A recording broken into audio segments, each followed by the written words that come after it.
Mundo Financiero Seguro. El punto de encuentro para los profesionales de la industria financiera que buscan mantenerse a la vanguardia.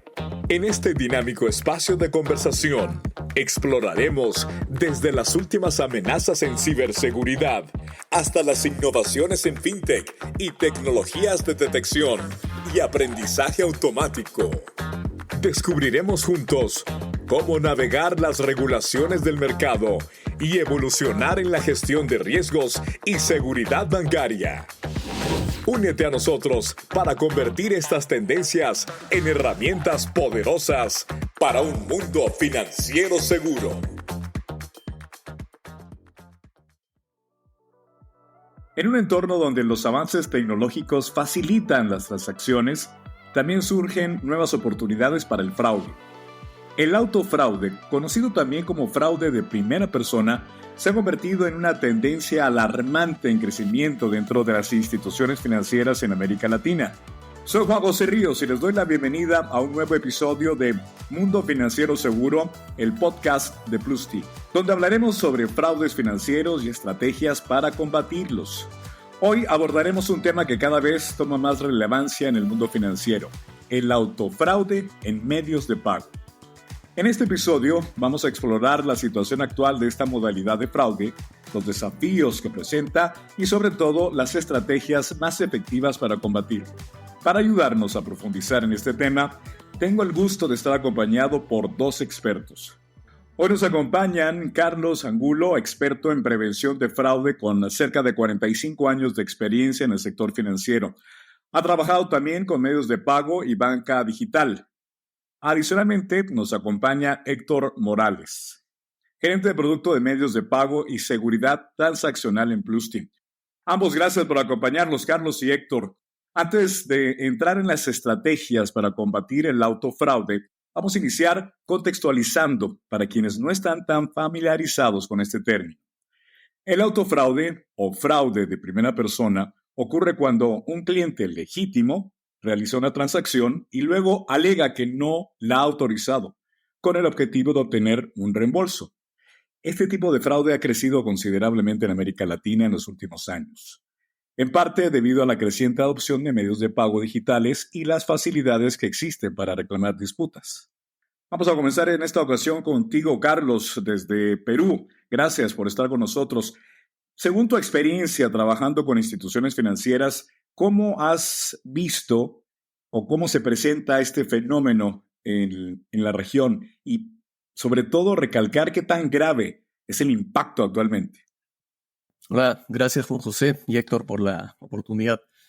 A ver, ¿cómo se presenta? De hecho, como he comentado, en primera persona, y también agregaría los casos de entorno que se conocen como segunda persona. También dentro de su alcance tradicional, digamos, es el de las transacciones no reconocidas, pero también se presenta como originación, es decir, con la solicitud de créditos. Y dentro de su alcance, la intencionalidad es muy relevante porque hay casos de fraude intencional, pero también no intencional. ¿Qué tan grave es? En Estados Unidos hay un estudio que se hizo, unas encuestas de Socure, que es una empresa de monitoreo de fraude e identidad digital, que comenta que el 35% acepta haber participado de eventos de autofraude. Y entre los motivos principales, un 8% es por mercadería no reconocida, que no afecta directamente a los bancos, pero sí a los comercios. 7% es fraude realmente por transacciones reclamadas y 7% es por originación. Es decir, esta composición de fraude en autofraude, digamos, está bastante repartido en formas similares entre el fraude transaccional y de originación.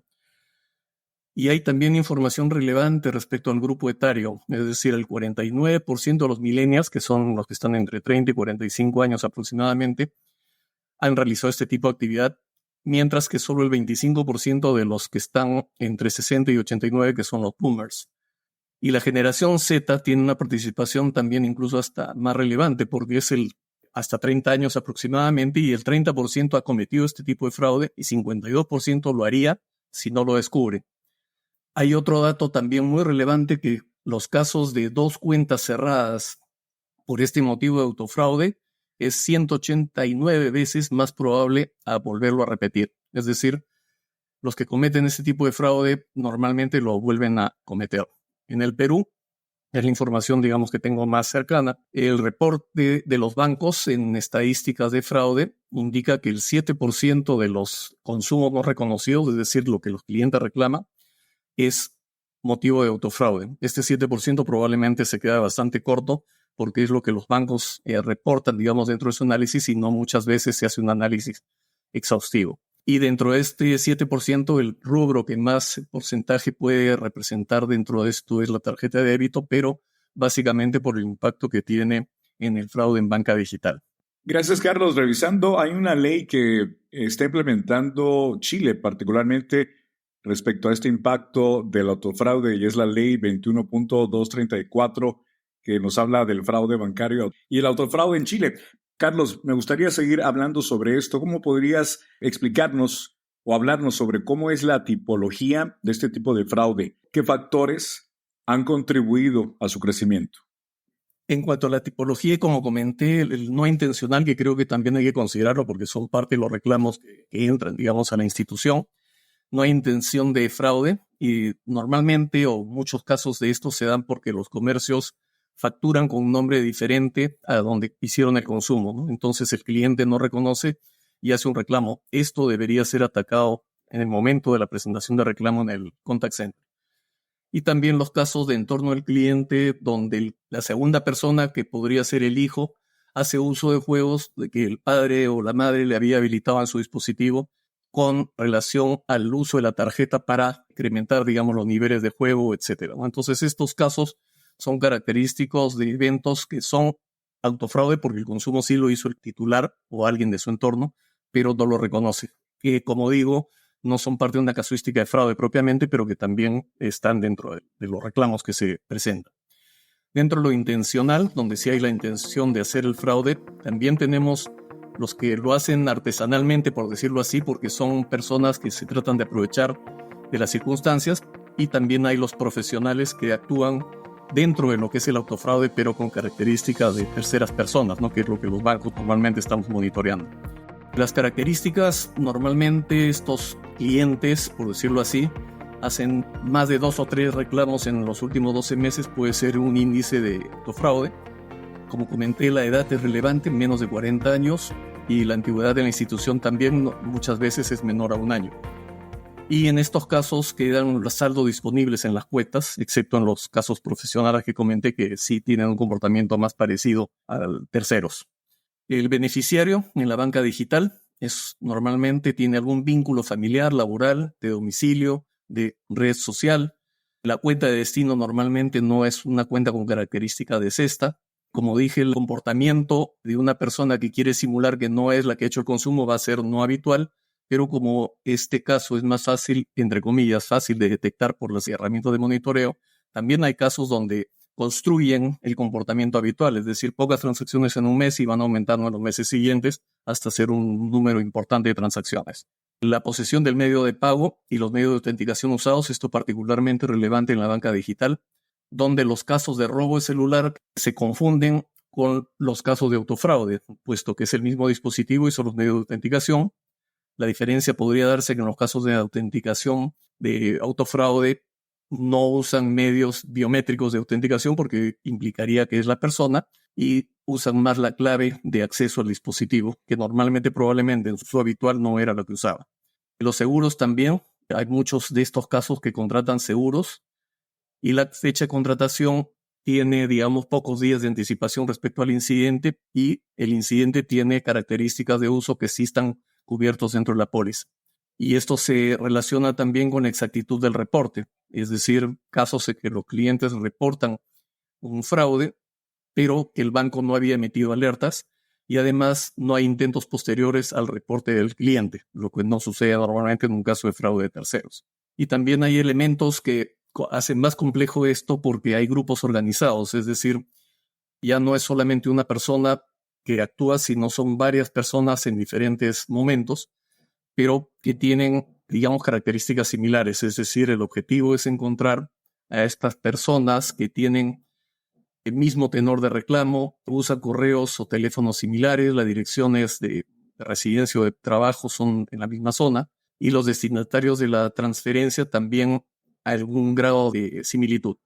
también tienen características de contratación de seguros en fechas similares y en algunos casos también se ha visto colusión con el comercio. Es decir, la misma persona que reclama el fraude tiene relación con el establecimiento donde se realizó el consumo. ¿Qué ha hecho que esto crezca? Obviamente, como has comentado, el crecimiento exponencial a través después del COVID-19, que esto lleva a que son medios con facilidad de uso y en las instituciones este desarrollo de nuevos canales y productos muchas veces no tienen reportes de sustento para poder demostrar quién y cómo hizo la transacción. Y otro elemento relevante es que la normativa, como comentabas, en Chile, hay una normativa que es propia de la protección al cliente y por lo tanto genera condiciones y plazos muy complejos de poder cumplir y por lo tanto de poder demostrar que era la persona que estaba cometiendo autofraude. Gracias, Carlos. Una situación compleja. Rápidamente, en muchas ocasiones podemos entender, Carlos, que la persona que comete este tipo de fraude es parte de una red delictiva. No necesariamente, como comento, muchos casos son tipo artesanal o hasta profesional, pero sí se han encontrado bastantes casos también, sobre todo en fraudes de banca digital, donde sí son grupos organizados. Se han encontrado elementos que lo demuestran. Pero aún así, con esos elementos que lo demuestran, no es fácil sustentarlos ante las entidades de protección del consumidor, porque son muy proclientes y argumentan en contra de las instituciones bancarias todo lo que estén dentro de su alcance. Entiendo. Ahora, Héctor, desde tu perspectiva, ¿qué impacto ha tenido en Latinoamérica y qué diferencias has observado entre los países de la región? Esto en cuanto a la incidencia del autofraude y cómo lo están enfrentando las instituciones. Te escuchamos. Efectivamente, sucede algo muy similar a las cifras que ya mencionó Carlos. El fraude está aumentando de forma realmente alarmante. Ya escucharon ustedes esos porcentajes que son muy llamativos. Las razones que se atribuyen en los estudios que se tienen en América Latina es que esto varía de un país a otro debido a cuál es la aceleración que ha puesto ese país en impulsar los medios de pago digitales y la parte de bancarización acelerada. También influye mucho la legislación y los métodos de autenticación que utilice. En general, los países reportan diferentes porcentajes de los reclamos como casos de autofraude, pero normalmente están de entre el 15% y el 30% de esos reclamos. Aparte de las cosas que ya mencionó Carlos, quería reforzar el tema de las políticas y regulaciones. Realmente es muy importante un equilibrio entre la protección del consumidor y la prevención de fraude. Y Carlos mencionó la particularidad que es el hecho de exigir tiempos de devolución del dinero a los cuentavientes demasiado rápido. Entonces, algo que ha impulsado precisamente es esa ley. Si alguien reclama porque no hizo algún consumo o alguna transferencia, le tienen que devolver en menos de 48 horas su dinero. Entonces, este tipo de legislaciones, al no estar realmente con un equilibrio apropiado, ha impulsado el autofraude. Otro tema que está muy relacionado en la parte de América Latina es el uso de la transacción. Lo que sucede mucho es que hacen inversiones riesgosas, por ejemplo, compra de criptomonedas o otro tipo de inversiones de alto riesgo. Y si a la persona le va mal o hace apuestas, por ejemplo, es más posible que la persona se sienta tentado a reclamar que él no hizo la operación. La otra cosa que está afectando bastante, pero en el sentido positivo, es que algunos países ya están avanzando más que otros en implementar sistemas de autenticación robusta. Regreso contigo, Carlos. En base a tu experiencia, quiero preguntarte cuáles son las estrategias más efectivas que has visto implementarse para reducir el autofraude. Y además, ¿qué tan importante, quiero preguntarte, son la educación del cliente o implica la educación del cliente y la mejora de los procesos internos? Juan José, en cuanto a la estrategia, diría que las instituciones definen un apetito de riesgo, normalmente orientado hacia fraude de terceros, que es lo principal, pero también debe tener un componente relacionado al autofraude, ya que este puede verse, digamos, beneficiado por elementos adicionales a los ya comentados respecto al interés del propio cliente, el control o manejo de las redes sociales, ¿no? Donde los delincuentes incluso llegan a poner en redes sociales respuestas negativas de los bancos para forzarlos a su aceptación. Entonces, este factor, digamos, complementario, ya no solamente la intención directa, sino el uso de redes sociales, es un elemento que hay que tener en cuenta en este apetito de riesgo. El centro de contacto también creo que es bastante relevante porque el centro de contacto tiene limitaciones de tiempo para atender a un cliente y además dentro de este tiempo la orientación hacia ser muy pro cliente, lo cual está muy bien, ¿no? Favorecer al cliente en todo lo que esté dentro del alcance, pero no están orientados a controlar el abuso. Entonces, el centro de contacto creo que es importante.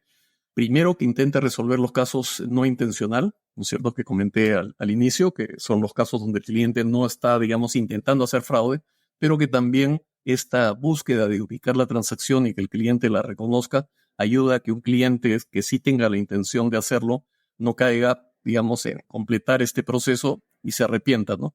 Este tema del centro de contacto también debe controlar la identificación de los elementos de que se trata de un caso intencional o de un caso de un tercero que está haciendo un fraude al cliente. También creo que es muy relevante tener políticas de terminación. Esto es algo que los bancos no siempre están muy dispuestos a hacer, es decir, cortar los vínculos con una persona que está haciendo autofraude, y para ello es importante definir políticas que contemplen los aspectos comerciales y legales de esto, porque obviamente no es fácil hacer a un cliente evidente que está tratando de hacerle un fraude a la institución. En cuanto a la educación, creo que el principal componente es atacar la no intencionalidad, es decir, explicar a los clientes cómo poder detectar que es una transacción que sí le corresponde porque corresponde a una fecha y monto en la que sí hizo la operación, tener los cuidados del caso para el entorno, para estos casos de cargos automáticos o cargos por uso de juegos por parte de los hijos. Y en lo que es el aspecto intencional, también de alguna manera en la educación al cliente se le debe hacer saber que la institución sabe que existe el caso de los autofraudes y que estos no son ajenos a cada consecuencias que puedan haber. En cuanto a los procesos internos, el análisis transaccional es muy relevante, es algo que los bancos naturalmente hacen, pero hay que tener recursos también destinados a analizar la perspectiva del autofraude. Y en este del autofraude, como comenté, también debe incluirse los reclamos por mercadería no recibida o servicios no recibidos, que normalmente son manejados como reclamos operativos.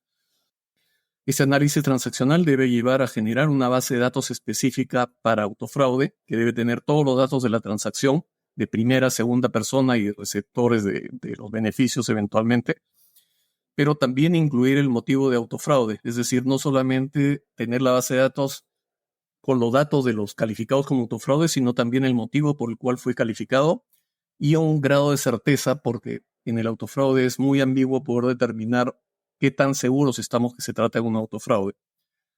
Esta base de datos o este análisis transaccional debe generar listas para monitoreo, que monitoreo también tenga un componente de análisis desde la perspectiva del autofraude, y también información relevante para generar modelos de riesgo centrados en autofraude.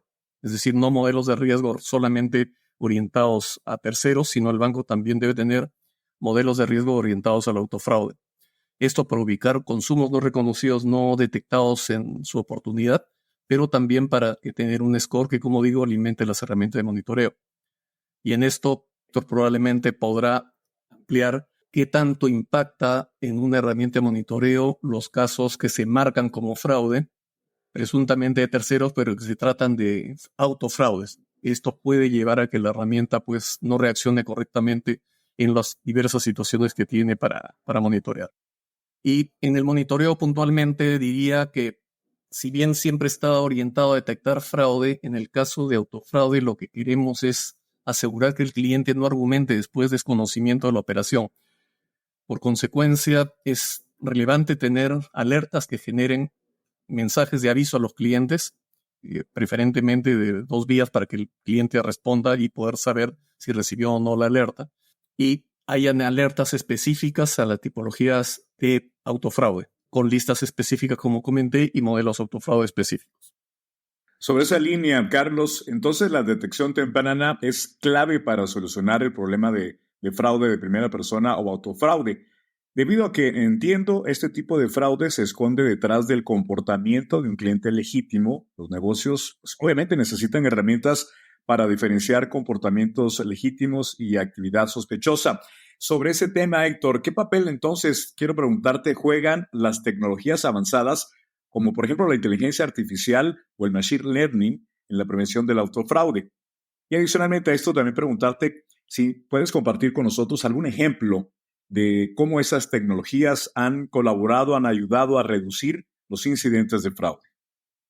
Sí, con mucho gusto, Juan José. Bueno, en primer lugar, el Machine Learning avanzado es una gran herramienta en prevención de fraude, incluyendo la detección de autofraude. Nosotros particularmente hemos tenido excelentes resultados utilizando combinación de tecnologías de redes neurales de aprendizaje profundo y árboles de decisión. Por el hecho de que esto es fraude, no fraude, que solo hay dos combinaciones, este tipo de tecnologías en particular son sumamente buenas y los resultados son impresionantes. En medios de pago puede llegar uno a niveles de detección de 90-95% con falsos positivos muy, muy buenos, porque realmente Machine Learning es muy poderoso. Ahora bien, no solo es decir, puse Machine Learning y ya con eso lo solucioné. Si yo solo le mando por ejemplo, al sistema de Machine Learning los casos de fraude, la transacción que reportan como fraude, pero no le mando todas las combinaciones que mencionó y que son elementos de evaluación que mencionó Carlos, Machine Learning no lo va a poder ver.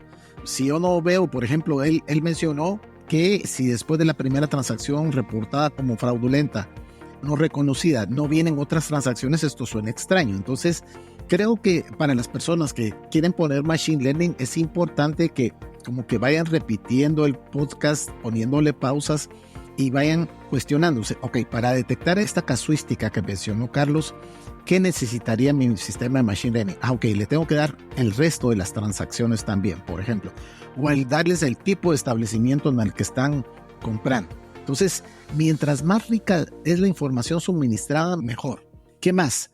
También se debe incluir todo lo que tenga que ver con que el sistema de Machine Learning pueda hacer el análisis de comportamiento del cliente, que analice el historial de disputas recurrentes, productos con mayores reclamos, inconsistencias en forma de reportar reclamos, etc.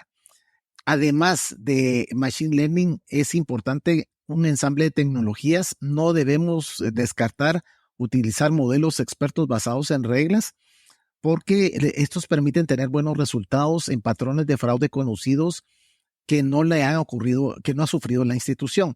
Y también es muy bueno para reaccionar más rápido ante patrones de fraude que hemos escuchado en las noticias y que tampoco hemos sufrido. Podemos crear reglas. Cierro con la pregunta que me compartió Carlos. Por supuesto que pueden ustedes tener los mejores sistemas de Machine Learning del mundo, pero los mejores sistemas de Machine Learning del mundo necesitan retroalimentación. Que se le indique al sistema cuáles fueron las operaciones no reconocidas y de preferencia poner el criterio que pudiera ser autofraude. Bueno, estamos llegando al momento de las recomendaciones. Para concluir este podcast, ¿qué recomendaciones les darían a ambos, a las instituciones financieras y a quienes en general nos están escuchando, que están lidiando con esta amenaza? ¿Cuáles son entonces estos pasos más importantes que se deberían de tomar para prevenir el autofraude? Comenzamos contigo, Carlos.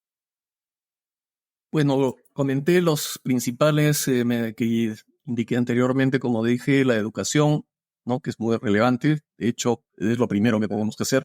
El análisis transaccional específico hacia el autofraude, la generación de base de datos para permitir una adecuada calificación, búsqueda de otros consumos que no hubiéramos detectado anteriormente, construir modelos, un monitoreo ad hoc al autofraude, las políticas de determinación de clientes para no seguir con personas que son delincuentes que se hacen pasar por clientes. Y a esto sería importante, y no siempre es factible, es compartir información en el ecosistema, porque como ese estudio que comenté en los Estados Unidos, es 189 veces más probable que una persona que hizo fraude en otra institución lo repita, digamos, alternando con diferentes instituciones. Sumamente importante el aspecto de la legislación, que seguirá normando pro clientes, y también los órganos de defensa del consumidor, que actuarán en consecuencia, aplicando lo más que puedan los elementos que le permitan actuar en favor de los clientes. Y esto, las marcas incluso ya han tomado acciones para proteger el ecosistema del autofraude. En el caso de Visa, los temas del compelling evidence, ¿no? De la evidencia contundente, que es darle la oportunidad al comercio a que pueda recurrir a las instancias de prearbitración para que un caso de un banco que le contracargó un consumo por Internet, que como sabemos es muy fácil hacerlo porque los comercios tienen las de perder en los casos de consumo por Internet, el comercio pueda demostrar que es una persona que sí compró antes y que tiene los elementos de las transacciones previas para demostrarlo. Incluso tiene otras consideraciones adicionales. Sin ánimo de entrar en demasiado detalle en esto, pero sí es evidente que las propias marcas de tarjetas están vigilantes para que el autofraude no prospere, y esto puede tener un efecto en las finanzas del banco porque una política de ser muy permisiva, de aceptar reclamos de consumo no reconocidos en compra por Internet, pueden ser después objetados por los comercios con los costos operativos y financieros que esto representa. Eso sería por mi parte.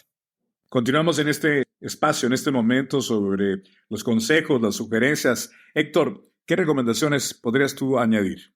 Coincido en muchos de los temas que mencionó Carlos y también quería añadir algunas variantes de algunos de esos temas. En primer lugar, quería mencionar conocer bien la legislación local. Las instituciones financieras tienen que saber bien la legislación local para saber cómo pueden actuar. Y también colaborar para que la legislación tenga un equilibrio entre prevención de autofraude y protección del consumidor. Procesos de colaboración entre instituciones financieras también. Y también quería mencionar la importancia de la colaboración entre emisores y comercios para fortalecimiento de procesos de identificación del comprador y los métodos de disputas. A causa de fondo también, si nos damos cuenta, muchos de los problemas que hemos conversado surgen porque no sabemos quién es el que está del lado de la compra o el lado del inicio de la transferencia. La causa de fondo la debemos buscar también fortaleciendo la identificación del comprador en los procesos de pago, como sistemas de autenticación robusta, como por ejemplo lo que usa la legislación de Europa. Esto creo que sí va a traer resultados mucho más contundentes. La educación a clientes sobre las consecuencias del autofraude también, que pueden ser consecuencias legales o dañar su historial crediticio. Coincido en tener procedimientos rigurosos de resolución de disputas que incluyan la exigencia de pruebas detalladas, teniendo cuidado de no afectar clientes con reclamaciones legítimas. Y por último, quería aportar enjuiciar a personas con autofraude comprobado y divulgar las noticias de penas ejecutadas. Ese es mi aporte y muchas gracias. Gracias a ambos. Entonces, concluyendo, cuando las instituciones no tienen las herramientas adecuadas para detectar y prevenir fraude de primera persona o el autofraude, implementa medidas poco efectivas que afectan a clientes legítimos con las consecuencias reputacionales que esto tiene. Ha sido realmente una conversación sumamente enriquecedora. Gracias, por supuesto, a nuestros invitados, en este caso Carlos Angulo desde Perú y a Héctor Morales, integrante de Plusti, que pues, nos han compartido sus conocimientos y más allá las estrategias para combatir el autofraude. Este es sin duda un tema que seguirá evolucionando y es crucial que las instituciones financieras estén preparadas para enfrentarlo. A nuestros oyentes, gracias por acompañarnos en este episodio de Mundo Financiero Seguro. No olviden estar al tanto de los próximos episodios donde seguiremos abordando temas clave en la lucha contra el crimen financiero. Hasta la próxima.